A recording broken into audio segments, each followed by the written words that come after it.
y'all make some noise?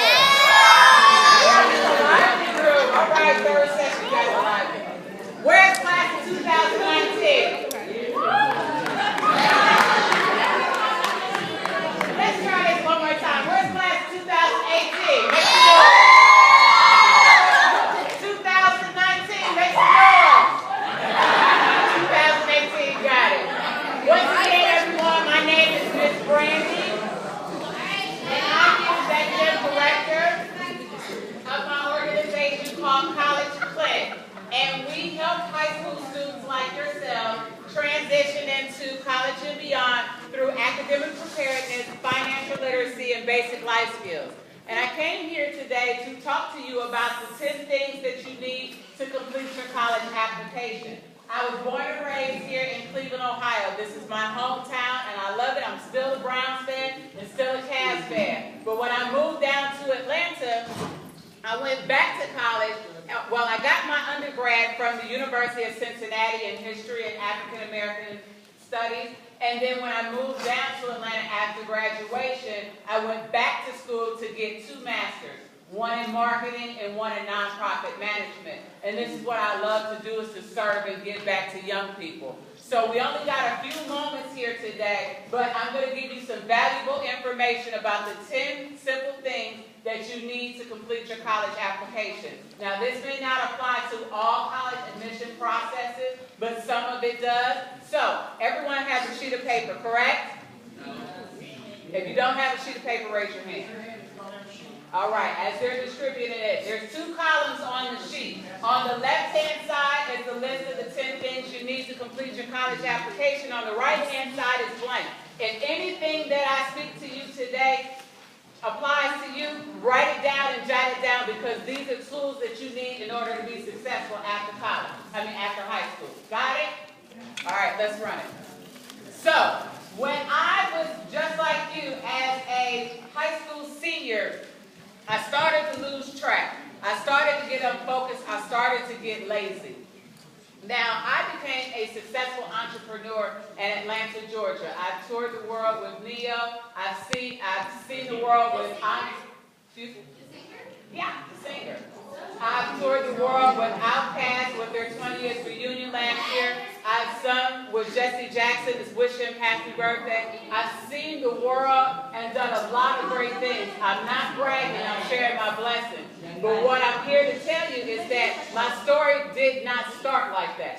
I was a high school senior, and I started to catch senioritis. Raise your hand if you know what senioritis is.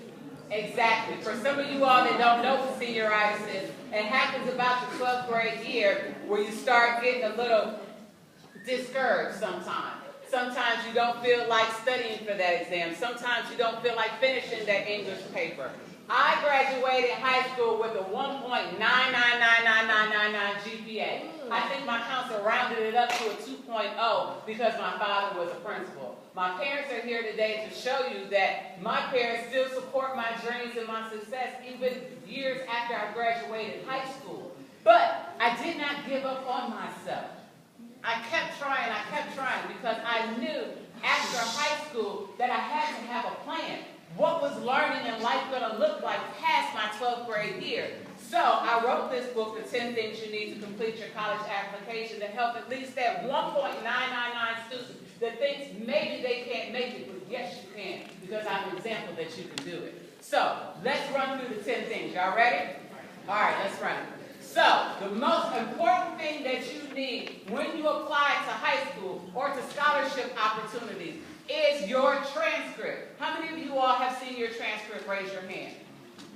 All right, for those of you all who don't, I have some examples for you. Your parents get up every day and go to work, and they have a job. The way that they got their job is a resume. A resume is a list of all of their education and all of their job experiences to make them qualified to get the job that they have. Now, you all don't have full-time jobs. You are students. That is your full-time job. So a transcript is a list of all of your grades and your test scores and your activities to show to the college that you're qualified to become a freshman at their school. So this is an official brush transcript request form. You get this from your counselor or your advisor or someone in the office that you need to complete this. You hand it to them, and they will provide you with your transcript. Now here's an example of a transcript. There's 7 key things on a transcript you need to pay attention to. The first thing is your contact information. That needs to be updated and corrected if it is not, because this shows your residency to colleges of who you are, where you live. The second thing is your GPA. Now this is an example from a 9th, a 10th, and 11th grade GPA. And it's kind of similar to mine because their GPA is 1.5, 1.9, similar to myself. So you need to check your GPA to see if it's accurate and a list of all of your grades and your classes that you took. The third thing is your GPA class rank, where it lists your GPA. Where it says rank, where it says 40/55, what that means is that student was number 40 out of 55 students in that school. That means there were 39 students that were smarter than this student, and there were 15 students that were less than smarter than the student that's represented in this transcript. So your goal is to raise your GPA, to raise your rank with your graduation. The fourth thing lists your school-based activities. That's your chess club, that's your football, that's your cheerleading, anything that school provides you with activities. The next line is your SAT or your ACT scores when you take it in 11th and the 12th grade. This is an old transcript that lists OGT, but that doesn't apply to you all. And the last thing is the official signature. Your transcript is not official unless it has a signature from someone here at this high school. The second thing we just talked about is your standardized test and your graduation requirements. It's your job to find out what Brush's graduation requirements are in order for you to earn them so you can graduate. But the test that some colleges look for is your SAT, your ACT, and your AP exams. The third one is how much does all of this cost? College tuition, the word tuition means that you have to pay for where you're living at, the dorm, your classes, how you're going to eat, your meal plan, your books, your health insurance, even your IT fee. Just like how you have a computer lab here at high school, in college they have computer labs, but you got to pay for it, and that's included in your tuition. Now, there's something called a college application fee. Whether you get accepted to the college or not, you've got to fill out your application, you've got to pay a fee. Some start at $35 to $50, some are higher. Now, please note, if you receive free and or reduced lunch, there's a form called the NACAC form that you get from your counselors as your advisor that you can apply for, and possibly you can have that college application waived, but you need to talk to your counselor in order to receive more information about that. Now, the most important relationship in your high school next to your teachers is your counselor, because there's 3 sets of people that's going to help you get to college. Who's the first one? Who's the first one? Who's going to college? You. Who said you? The first person is you. The second person is who? Your counselor. Your third person is your parents. So all 3 of you people on your team are going to help you get to college. So you need to have that relationship with your counselor to help that counselor get your grades to that school or find scholarship or opportunities. The next thing is a letter of recommendation. Whether you're going to a job, whether you're looking for scholarship opportunities, whether you're going into college. A college may ask for a letter of recommendation. That is a non-family member that writes a letter on your behalf that says how great you are. Whether that's someone from your church, a coach, a teacher, a neighbor, someone that can speak very highly of you that sends that off to the college for you. The 6th and the 7th thing are about your writing. Now, autobiography is written by the student about the student. Just a couple of days ago, I met a student by the name of Raekwon. He's in the High Tech Academy. Now, for those of you all that listen to hip-hop like I do, Wu-Tang Clan is one of my favorite groups. Raekwon is one of the artists in that group. I'm sure his parents named him after his mom's probably favorite rapper was Raekwon. But that is a very unique story that only that student can write to the college that makes them unique and makes their application stand out. A college essay, they may ask for an autobiography as well as a college essay. A college essay is very simple, just like your 5-paragraph essays in English. So it's very simple. You select the topic and you write it just like a 5-paragraph essay. Introduction, 3 body paragraphs, and a conclusion. Now, I heard from your counselor that you all need 40 hours of community service in order to graduate. that means that you need to volunteer with a nonprofit organization. I will say one of the keys to my success was donating and giving back my time, whether it was serving people at a homeless shelter or helping young minds at an after-school program and helping them pass their tests, or helping women that were abused find new work clothes to start their life all over again. You have a specific talent that you can lend to someone else that doesn't have that talent. I was able to get a lot of clients and resources just through volunteering. I was able to meet Diggy Simmons, I was able to tour with Neo, and I was able to go on the 20th year reunion tour with Outkast.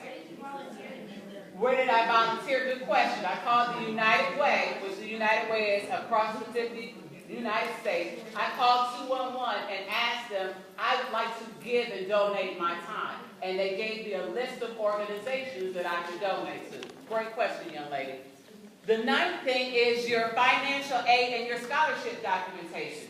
80 to 90% of college students are on some type of assistance, whether it is the free application for federal student aid, that is student loans that the government gives you, or some type of loan or some type of scholarship. There's no problem. I'm still paying off student loans today, but I have my education, I have a great career, and I can pay back my student loans. And it's okay to have student loans. Number 10 is the college application submission process. Now, some colleges ask for a mid-year or final report. Remember, I told you my senior year, I caught senioritis. I started probably with a 2.5, but because I lost steam and motivation within myself when I turned in my final transcript, that's when the colleges saw that my GPA had declined. So it's very, very important for you as a senior to keep that momentum and keep your grades up. Now, this is an old picture of my mom and I when I graduated with my master's down in Atlanta, Georgia. And that's one thing that my parents always taught me, is that you always have to have a plan. Now, you may be sitting here in the 9th and 10th grade and say, well, you know, Miss B, I don't know if college is for me. I may want to go into the military and I want to start my career. That's totally fine. But learning does not stop after the 12th grade. You need to have a plan, and an application gives you opportunity and choices. Now, excuse me, what you need to do to take away from this class is that you need to know what's on your transcript or see your transcript. You need to build a relationship with your counselor. You need to volunteer your time and at least apply to one college or job opportunities. Because a college application is not that hard to complete. Now, you have Facebook and IG and Kik and Snapchat and all of these social media. And when you go up on those social medias and you first fill out your profile, they ask you simple questions. What's your name? What's your last name? What's your date of birth? What's your email address? They may ask you some other information. They always ask you questions you know the answer to. That's the same thing with a college application. They just ask you a little bit more questions that you know a whole lot of answers to. And you have a village of counselors and teachers and parents at home and people in the community. You have me, and I'll give you my website that can help you with those choices and that plan to transition into college, whatever your choice is. So, once again, my name is Miss Brandy. In November, seniors are starting College Application Month. But if you want more information about who I am and what I do, you can go to my website, or you can follow me on IG or Twitter as College Clinic. And I thank you guys for your time. Does anyone have any questions before we dismiss? All right, before we dismiss, we have a prize to give away. If you just want to hold up real quick. Oh my God.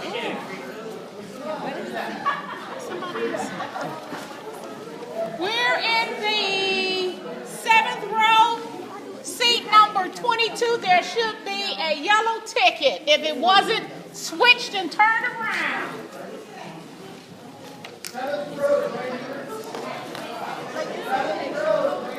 7th row, congratulations. And I need for you to take a picture. No, you can't take it. You can't take it. No, he said you can't take it. Okay. All right, congratulations, young man. That's your piggy.